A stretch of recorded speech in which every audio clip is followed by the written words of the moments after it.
Well, it is high school football night, but are the fields dry enough for football play? News 2's Evan West has the answer.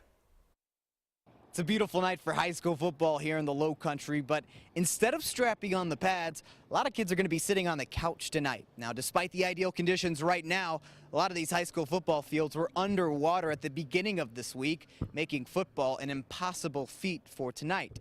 Now, most games were canceled, others were moved to next week, some were played this past Wednesday, but Summerville and Fort Dorchester will renew their rivalry right here on this field coming up in about 2 hours.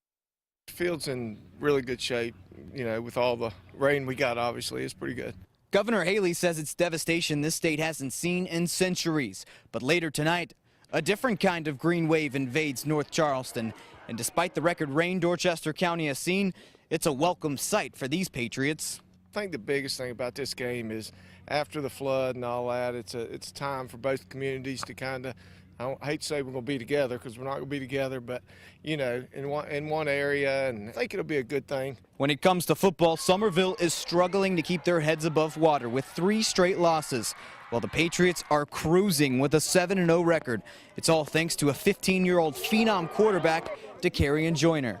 He's growing up, I think here in about 4 or 5 months, I believe he's going to be able to get his learner's permit. So he's growing up. I believe he's getting a little hair in his armpits and all. So it won't be long. But no, as far as football, he's a heck. Plays way ahead of 15 years old. While the non-region records are indicative of how the teams have played through the first 2 months of the season, they're essentially meaningless now that region play kicks off tonight. We'll have highlights of this Fort Dorchester Summerville game and some other games from around the Low Country coming up tonight at 11 on the Blitz. Reporting from Fort Dorchester High School in North Charleston, Evan West, News 2 Sports.